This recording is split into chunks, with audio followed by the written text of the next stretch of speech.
I had exactly $812.43 in my checking account, a 6-inch incision healing under my sweatshirt, and a sealed manila envelope on my passenger seat with my dead grandmother's name written across the front in handwriting I didn't recognize.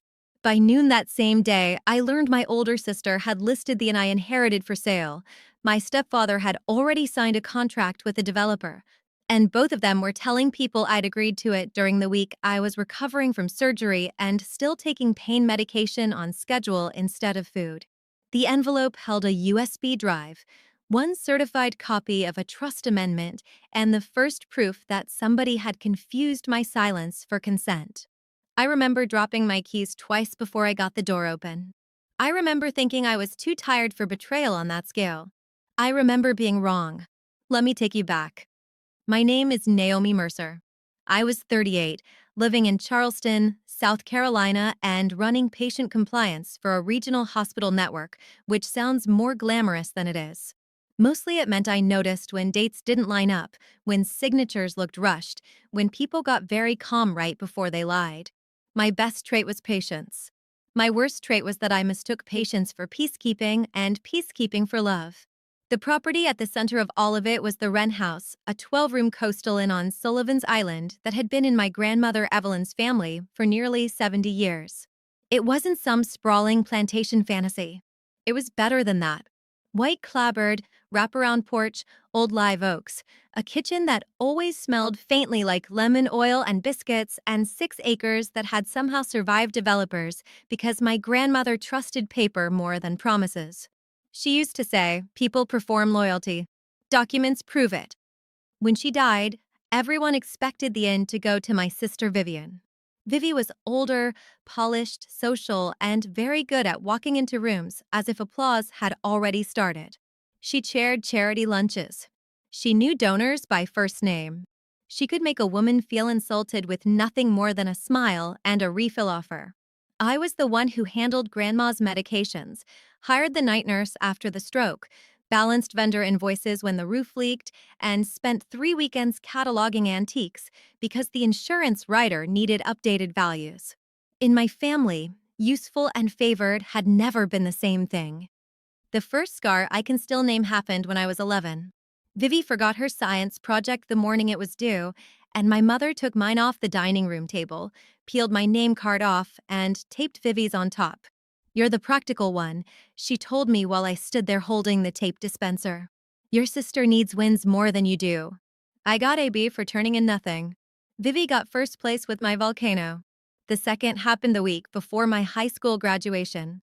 I'd been chosen to give remarks at the ceremony, and my stepfather, Daniel Pike, read my draft at the kitchen counter. He didn't look up once.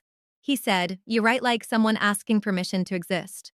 Then he slid the pages back to me and added, "Try not to sound so expensive." It was one of his favorite forms of cruelty, calm enough to deny later. By the time Grandma's attorney called us in after the funeral, I'd already prepared myself for disappointment. Vivi arrived in cream silk and grief that photographed well. Daniel sat beside her even though he'd only married my mother when I was in college.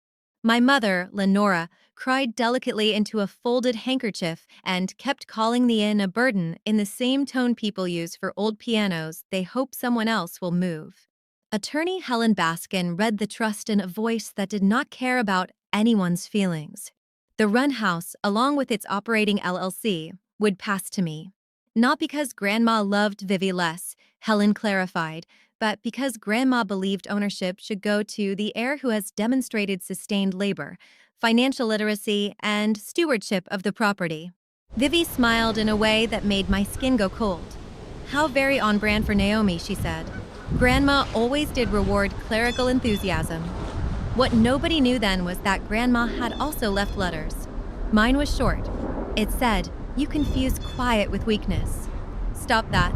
Mine was the only one that made me laugh through the funeral week.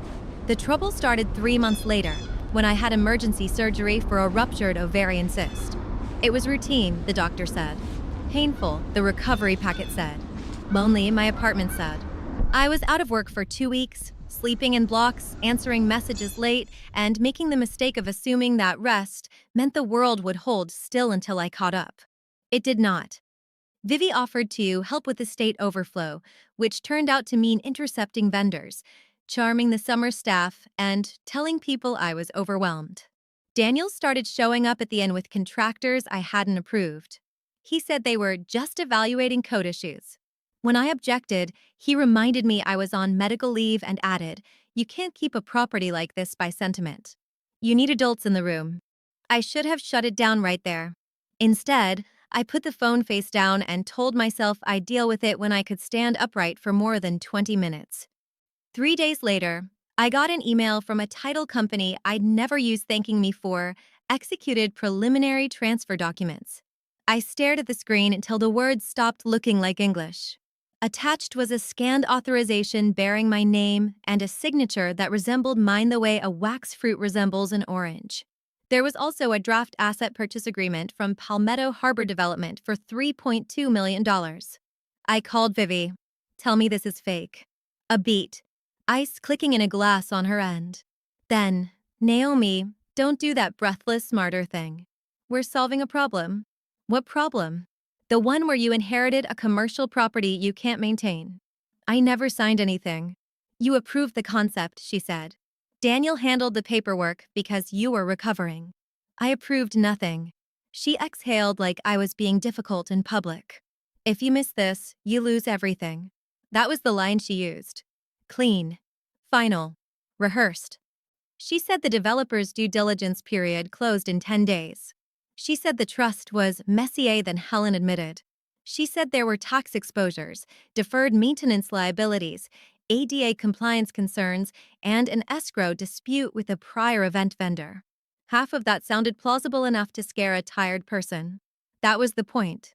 Then she said, "You can either sign the ratification and take your distribution quietly, or the board will hear that you're unstable, over-medicated, and obstructing a sale that keeps staff employed."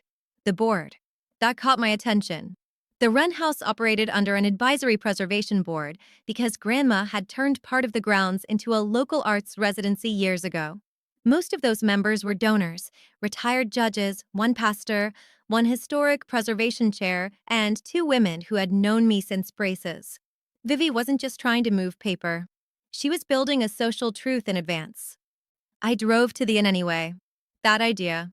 The incision pulled every time I turned the wheel, and I had to sit in the car for a full minute before I could get out without wincing. There was already a site survey crew on the lawn. One man was placing orange flags near the side garden where Grandma's dog was buried. Daniel met me on the porch, full of patient contempt. "You shouldn't be here. It's my property." "On paper," he said. And paper changes. Inside, 2 framed family photos had been removed from the foyer table. In their place sat developer renderings of a boutique resort with valet lanes and a rooftop lounge. My grandmother's lemon oil house had become a concept board for people who say elevated coastal. Where are the originals? In storage. Where? He smiled. "Naomi, you always get hung up on inventory when the real conversation is value." That was Daniel's gift. He could make theft sound strategic. The manila envelope found me that night. It had been dropped at my apartment by courier while I was gone. No return name. Inside was a USB drive wrapped in 1 sheet of legal paper and a sticky note that read, "Check Article 9 before you answer them." Whoever sent it also included the number of a notary registry page. I plugged the drive into my laptop with the kind of caution people usually reserve for snakes. The first folder contained scanned trust documents, board minutes, and metadata exports from a document management system I didn't recognize. That alone told me someone on the inside was nervous enough to help but smart enough not to call. There it was in plain English. The trust owned the LLC that held the property. Any sale required either my signature as successor manager or a court order based on incapacity or breach of fiduciary duty. Then I opened the transfer authorization Vivi claimed I'd approved. Its metadata showed the file had been created on Daniel's home office printer scanner 2 days before the email arrived. The signature block had been inserted from a PNG image, and the witness line contained the name of a notary who, according to the registry, had been in Savannah that day certifying boat titles at a marine office. Not on Sullivan's Island. Not with me. My hands shook so hard, I had to close the laptop for a second. Then I opened the second folder. It held Grandma's final trust amendment and a clause Helen had not read aloud at the funeral because it had been sealed for use only if fraud was suspected. Article 9. A canary clause. If any beneficiary, spouse, agent, or advisor presented forged transfer documents, concealed material ownership records, or attempted to coerce disposition of trust assets through misrepresentation, their share would be revoked automatically and a petition could be filed for immediate injunction, asset freeze, and removal from any advisory role tied to the estate. The second folder changed everything. I called Helen Baskin at 8:14 the next morning. She answered on the third ring and sounded fully awake in the way only expensive attorneys and new mothers ever do. "I need 40 minutes and your best crisis voice," I said. By noon, I was in her office with the USB drive, the fake authorization, a printout of the notary registry, and enough caffeine to hear colors. Helen was in her 60s, silver-haired, impossible to rush, and one of the only adults from my grandmother's world who never asked me to be understanding when someone mistreated me. She read everything once, then again more slowly. "This isn't sloppy," she said. "This is coordinated. Can they do anything before we stop it?" "They can try," she said. "But trying and succeeding are different professions." She explained every term as she moved. The inn sat inside an LLC the trust controlled. Vivi and Daniel had attempted to bypass that structure with forged transfer authority. The board had no power to approve a sale without valid member consent. The developer contract was vulnerable because it relied on fraudulent representations. The canary clause gave us leverage that was both civil and immediate. We could file for an injunction to halt any transfer, send a preservation demand to every board member, notify the title company of a fraud dispute, and petition the probate court to enforce the trust amendment under the fraud carve-out. I asked what that meant in real life. "It means," she said, folding her glasses, "that the people who thought social pressure would outrun evidence are about to learn how fast paper can move when a judge is irritated." I laughed for the first time in days. Then I cried a little, which annoyed me. Helen pretended not to notice. "Good," she said. "Get it out. Then sit up straight." By 3 o'clock, she had filed an affidavit, a temporary injunction request, and a notice to preserve all digital records, texts, board communications, and printer logs related to the sale. She also sent a forensic document examiner the signature samples. And she advised me not to confront anyone directly. I stared at the neat stack of copies on her conference table and said, mostly to myself, "This isn't revenge. This is justice." "Exactly," Helen said. "Revenge is emotional. This is index." The next move came from Vivi that evening in the form of a voicemail so polished it could have been catered. "Naomi, I'm hearing you've made some very dramatic accusations. Before you embarrass yourself in front of the board, remember there are people willing to testify about your condition after surgery. You were confused. You were crying. You said you couldn't handle the place. If this becomes public, I can't protect your reputation." That was the humiliation threat. Not just take the property. Diminish me while doing it. I saved the voicemail. 2 days later, the public set piece arrived on schedule. The board's annual preservation gala was moved from the inn lawn to the Charleston Maritime Exchange because a storm rolled in off the harbor and flooded the tenting company's setup field. Venue switch. Different room, same donors, higher stakes. Nearly every board member, major donor, and local preservation reporter would be there. Vivi, of course, had spent weeks organizing it and planned to unveil the future vision for the property that night. Helen told me not to attend unless I could stand without looking medicated or furious. I said, "That seems rude." She said, "It also seems memorable." We're Navy. When I arrived, Vivi was at the front of the room in pale gold, one hand on a champagne flute, greeting people beneath a projection of the inn at sunset. Daniel stood near the donor table acting proprietary. My mother was there too, in pearls, telling a pastor's wife that family transitions are always tender. The first reveal was small. Helen handed the board chair a sealed copy of the injunction filing before the speaking program began. He opened it, read the first page, and quietly asked the venue staff to cut the projector feed. Vivi noticed. Her smile thinned. The second reveal was bigger. When the chair called for an unscheduled executive discussion, Helen asked permission to address the room because several donors' names had been invoked in solicitations tied to a potentially fraudulent property transfer. That got everyone's attention fast. No one likes being used as decorative legitimacy. Vivi tried to interrupt. "This is a private family disagreement." Helen said, "Forged trust documents are not private.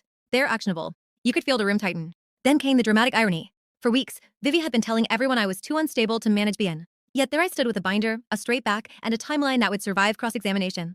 Helen walked them through it cleanly. The LLC structure, the fake authorization, the notary conflict, the metadata from Daniel's scanner, the sealed canary clause, the preservation order.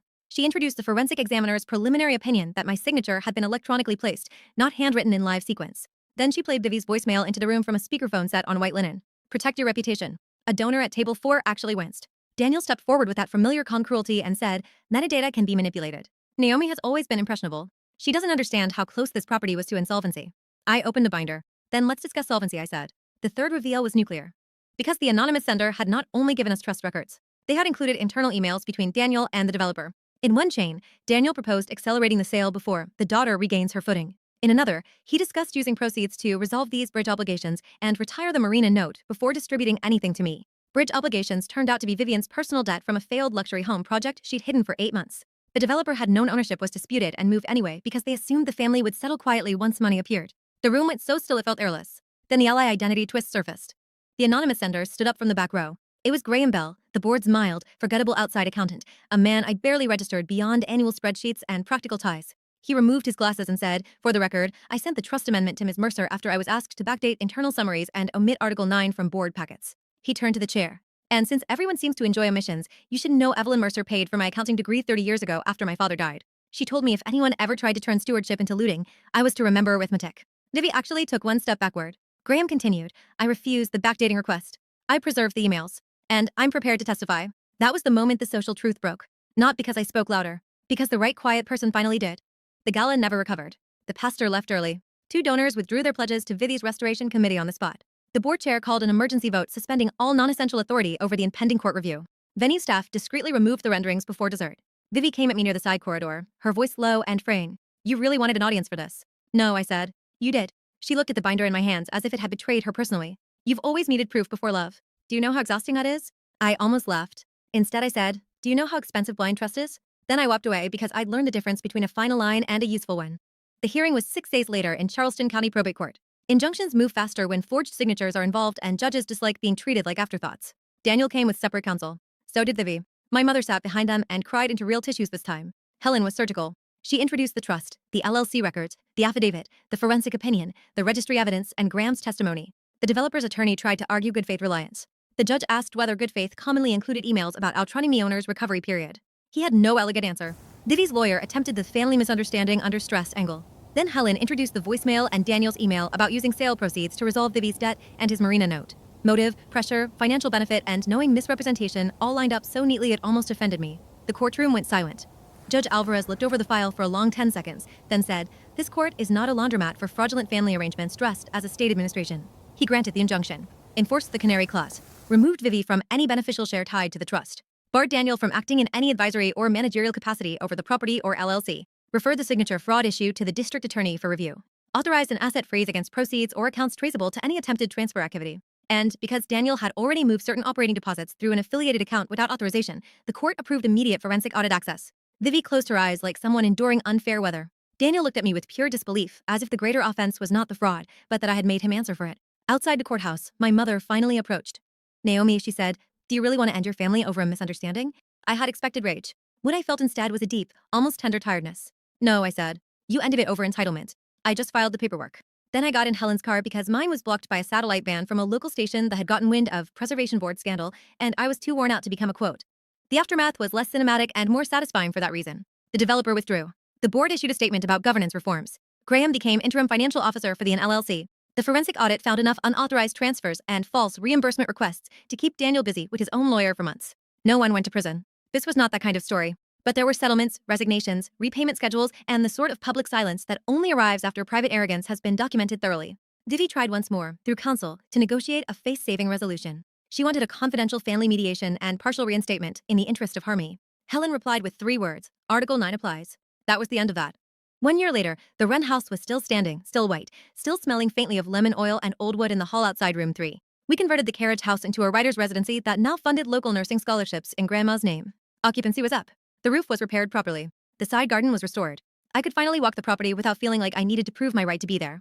I still work in compliance, though fewer people now mistake my quiet for availability. I hired a general manager. I sleep better. I eat dinner sitting down. I even started dating a landscape architect who says exactly what he means and does not confuse charm with character. The inn's mortgage-free reserve account is healthy, the audit is closed, and every governing document now lives in 3 places, one of them offline. Old habits. Useful ones. Vivi moved to Atlanta after 2 board appointments disappeared and her luxury project partners decided distance was prudent. Daniel sold to Marina. My mother sends holiday cards with careful handwriting and no requests. Sometimes there is a note. Sometimes there isn't. I answer when I have something honest to say. The lesson wasn't that family can't hurt you. Most adults learn that earlier than they wanted to. The lesson was that boundaries are not cruelty, records are not resentment, and self-worth gets a lot steadier once you stop auditioning to be treated fairly. People love to call it revenge when a woman stays calm, gets organized, and refuses to hand over what is hers. It isn't. It's structure. It's memory with exhibits attached. It's the moment your life stops being available for other people's edits. So tell me, if the people closest to you tried to rewrite the truth, would you trust the apology or the paperwork? And if you like stories where justice doesn't shout, subscribe and stay with me.